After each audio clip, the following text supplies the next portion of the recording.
Hello parent, तो कैसे हैं आप लोग। उम्मीद करता हूं सभी पेरेंट अच्छे होंगे। तो फाइनली पेरेंट आ चुका है कक्षा 10वीं अर्धवार्षिक परीक्षा 2024-25 class 10th half yearly examination 2024-25 विषय विज्ञान का आपका रियल एंड 100 क्वेश्चन पेपर। ठीक है, तो यहाँ पे जो है काफ़ी ज़्यादा यहाँ पे पेरेंट ये वायरल क्वेश्चन पेपर है, इसको आप कंप्लीट तैयार कर लेना। और पेरेंट मैं आपको यहाँ पे बता दूँ, देखो इंग्लिश मीडियम और हिंदी मीडियम दोनों में यहाँ पे प्रश्न है। ठीक है, हर एक प्रश्न यहाँ पे मैंने देखा है बहुत ज़्यादा इंपॉर्टेंट है, आपके बुक से ही ऐसे सारे क्वेश्चन और सिलेबस के अकॉर्डिंग है। साथ में पेरेंट प्लस पॉइंट ये है कि ये पूरा का पूरा आपका ब्लूप्रिंट के हिसाब से है। ठीक है, जो आपका हाफ ईयरली का ब्लूप्रिंट है उसी के हिसाब से ये पूरा पेपर है। तो आप लोग जो है पेरेंट देखो, रियल हो या फेक ये आप दिमाग से निकाल दो ये वर्ड, तो आपको ये वेरी वेरी मोस्ट टाइम पे मान के भी इसको पढ़ लेना है। ठीक है, हर एक प्रश्न का आंसर मैं आपको बताऊंगा यहाँ पे, तो दिक्कत किस बात की है। ठीक है, क्योंकि अपने को तो बस क्वेश्चन देखना और उसका आंसर देखना है। ठीक है, और यहाँ पे जो है आप लोगों को देखो हर एक प्रश्न का आंसर अपन देखने वाले हैं। तो देखो प्रश्न पहले की अपन बात कर लेते हैं। पहला प्रश्न है आपका, मानव के रक्त में शर्करा स्तर को नियंत्रित करने वाला हार्मोन है। तो पेरेंट ए वाला ऑप्शन आप लोग राइट कर लीजिएगा, इंसुलिन। क्या हो जाएगा इसका, इंसुलिन। देखो इंग्लिश मीडियम वाले स्टूडेंट्स भी देख सकते हैं कि विच hormones control the sugar level in human blood. तो ई वाला ऑप्शन हो जाएगा इंसुलिन।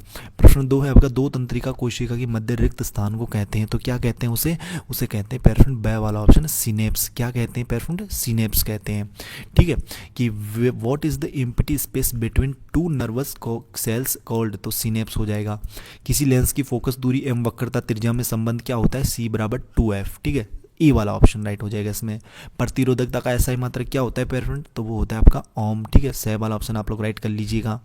ठीक है, व्हाट इज द ऐसा यूनिट ऑफ रेजिस्टिविटी, तो ओम हो जाएगा इसका।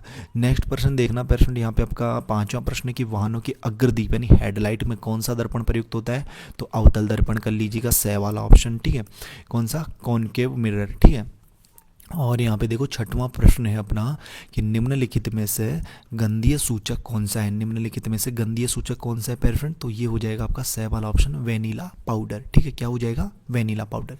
कि which of the following is a olfactory indicator. ठीक है, तो सी वाला ऑप्शन वेनिला पाउडर।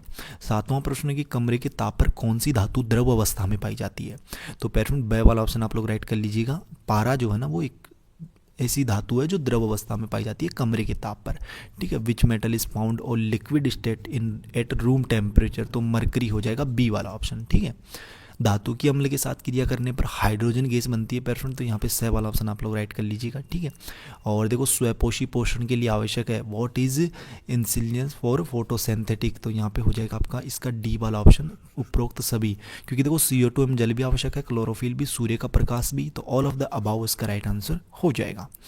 10वां प्रश्न है कि ओजोन परत के लिए, ओजोन परत के विघटन के लिए उत्तरदायी रसायन है, तो वो है आपकी बे वाला ऑप्शन, क्लोरोफ्लोरोकार्बन यानी CFC। ठीक है, अगला प्रश्न देखना पेरेंट, लघुत्रात्मक प्रश्न है अपने, इनकी अपन बात कर लेते हैं। देखिएगा 11वां प्रश्न क्या है कि प्लास्टर ऑफ पेरिस की जल के साथ अभिक्रिया का समीकरण लिखिए।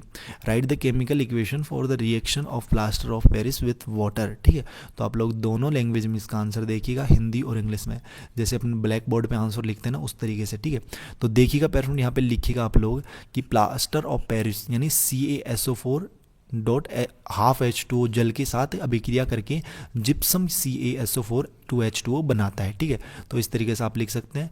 और इसका समीकरण भी अपने को लिखना है ना, तो समीकरण आप लोग यहाँ पे लिखिएगा कि CaSO4 डॉट हाफ H2O, ठीक है, प्लस H2O, फिर यहाँ पे बनेगा आपका CaSO4 डॉट 2H2O, ये आपका इसमें बन जाएगा। ठीक है, इंग्लिश वाले स्टूडेंट्स भी इसमें आंसर देख सकते हैं कि प्लास्टर ऑफ पेरिस फिर react with water to form gypsum. ठीक है, तो ये आपका बनेगा द केमिकल इक्वेशन, लिख सकते हो यहाँ पे आप लोग। ठीक है, तो ये आपका इस क्वेश्चन का आंसर हो जाएगा। अगला प्रश्न देखना पेरेंट आप लोग यहाँ पे, नेक्स्ट क्वेश्चन अपन देखते हैं। 12वां प्रश्न है अपना कि मैथेन की इलेक्ट्रॉन बिंदु संरचना का चित्र बनाइए। Draw the electron dot structure of methane. तो इस प्रश्न का आंसर भी आप लोग कुछ इस तरीके से यहाँ पे नोट करना पेरेंट कि मैथेन यानी CH4 की इलेक्ट्रॉन बिंदु संरचना कुछ इस प्रकार होती है। यह चित्र में 1C कार्बन, यहाँ पे डायग्राम इसका देखना। ठीक है, कि यहाँ पे क्या होता है कि कार्बन के चारों ओर 4H यानी हाइड्रोजन परमाणु जुड़े होते हैं, जिसमें हर यहाँ पे क्या बोल रहा है, ये हर हाइड्रोजन के पास एक इलेक्ट्रॉन जो है ना वो डॉट के C के पास 4 डॉट होते हैं। एक सेकंड पेरेंट, पेन जो है ना अपन थोड़ा सा यार बढ़िया वाला ले लेते हैं। ठीक है, थोड़ा दिख ही नहीं रहा है ये। ठीक है, हाँ ठीक है, तो इस तरीके से आप लोग जो है इस प्रश्न का आंसर यहाँ पे कर सकते हो। और हाँ देखो, इसमें आपको कुछ इस तरीके से यहाँ पे जो संरचना ना वो बनानी है कि कार्बन के 3 अणु ले लेने, उसके साइड में आपको हाइड्रोजन यहाँ पे जोड़ देना है। इंग्लिश मीडियम वाले स्टूडेंट्स भी इस क्वेश्चन का आंसर देख लीजिए, आंसर इन इंग्लिश में। ठीक है, the electron structure of methane ठीक है, CH4 शोज 1 कार्बन एटम, ठीक है, carbon bond the 4 hydrogen atoms, ठीक है, H with each hydrogen atom sharing 1 electron with carbon, ठीक है। और द स्ट्रक्चर क्या बन जाएगा, स्ट्रक्चर आपका कुछ इस तरीके से यहाँ पे बन जाएगा। अगला प्रश्न देखना पेरेंट, अपन नेक्स्ट प्रश्न की अपन बात कर लेते हैं कि उभयधर्मी ऑक्साइड क्या होते हैं, 2 उदाहरण लिखिए, ठीक है, कि वोट आर एम्प्रो क्या है, एम्प्रोटिक ऑक्साइड, राइट 2 एग्जाम्पल। तो देखते हैं पेरेंट अपन इस प्रश्न का आंसर यहाँ पे, तो लिख लीजिए उभयधर्मी ऑक्साइड वे ऑक्साइड होते हैं जो अम्ल और क्षार दोनों के साथ अभिक्रिया कर सकते हैं।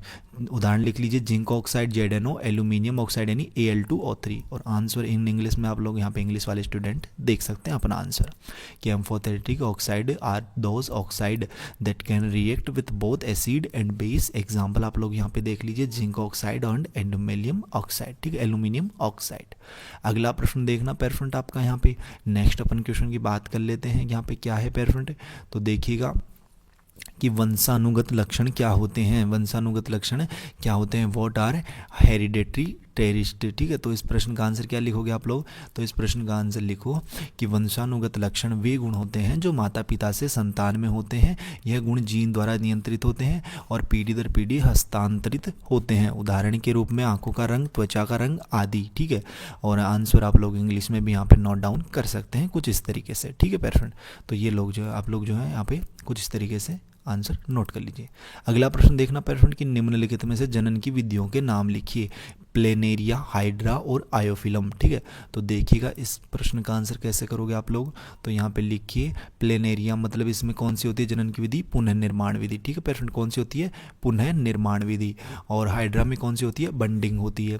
ब्रायोफिलम में कौन सी होती है, शाकीय प्रसार होती है, ठीक है। तो इस तरीके से आप लोग इस प्रश्न का आंसर यहाँ पे कर लीजिए। पेरेंट आपसे एक रिक्वेस्ट है, अगर चैनल को आप लोगों ने अभी तक सब्सक्राइब नहीं किया है तो वेट किसका कर रहे हो, चैनल को जरूर सब्सक्राइब करें और जो बेल का जो नोटिफिकेशन है ना उस पर आप लोग ऑल पे सेट कर लें, ठीक है, ऑल पे सेट कर लें ताकि जैसे नेक्स्ट वीडियोस अपलोड होंगे ना आपके अदर सब्जेक्ट्स के, यहाँ पे जो है ना पेरेंट देखो आपको ऑल सब्जेक्ट्स के क्वेश्चंस वगैरह के सॉल्यूशन सभी यहाँ पे आपको प्रोवाइड करवाए जाएंगे। इसलिए यार वेट किसका करो, चैनल को जरूर आप लोग सब्सक्राइब करें और इस पेपर को बिल्कुल भी मिस मत करना। 100% यहाँ पे बोल रहा हूँ, पढ़ के जाना, मैं हर एक प्रश्न का आंसर आपको बताया जा रहा हूँ यहाँ पे, ठीक है।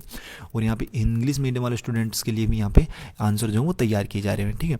तो आप लोग चैनल को जरूर सब्सक्राइब करें और इसकी PDF वगैरह जो है ना वो आप लोग टेलीग्राम ग्रुप पे ज्वाइन हो जाना, लिंक वीडियो के डिस्क्रिप्शन बॉक्स में, तो वहाँ पे जाके ज्वाइन कर सकते हो। नेक्स्ट प्रश्न देखना पेरेंट आपका 16वां प्रश्न है यहाँ पे कि आयताकार कांच की सिल्ली द्वारा प्रकाश के अपवर्तन का चित्र बनाइए, ठीक है। तो इसमें देखो डायग्राम तो यहाँ पे नहीं बनाया है मैंने, लेकिन यहाँ पे जो है ना आप लोग देखो ये इंग्लिश मीडियम वाले स्टूडेंटों के लिए है, ठीक है, जो अपना पिछला क्वेश्चन था उसका आंसर। तो आयताकार सिल्ली द्वारा प्रकाश के अपवर्तन का चित्र, प्रकाश का एक रेखा की कांच के अंदर प्रवेश करती है जहां वह अपवर्तित होती है, कांच की दूसरी सतह पर यह रेखा बाहर निकलने से पहले अपवर्तित हो जाती है। तो आप लोग जो है इसका डायग्राम भी बनाना है आपको इसमें, ठीक है। तो पेरेंट इस वीडियो में अपन इतने ही क्वेश्चन कवर करेंगे, जल्दी अपन नेक्स्ट आगे की जो क्वेश्चन अपने लघु उत्तरात्मक, लघु दीर्घ उत्तरात्मक तथा दीर्घ उत्तरात्मक जल्दी अपन कवर करने वाले हैं, ठीक है। तब तक मैंने जितने प्रश्न बता दिए उन सभी को अच्छे से तैयार कर लीजिए। कोई डाउट हो कमेंट बॉक्स में बताइए, PDF आपको पता ही है टेलीग्राम ग्रुप पे। मिलते हैं पेरेंट जल्दी नेक्स्ट वीडियोज़ में इसी होशम जोश के साथ, तब तक सभी पेरेंटों को बाय, धन्यवाद, टेक केयर।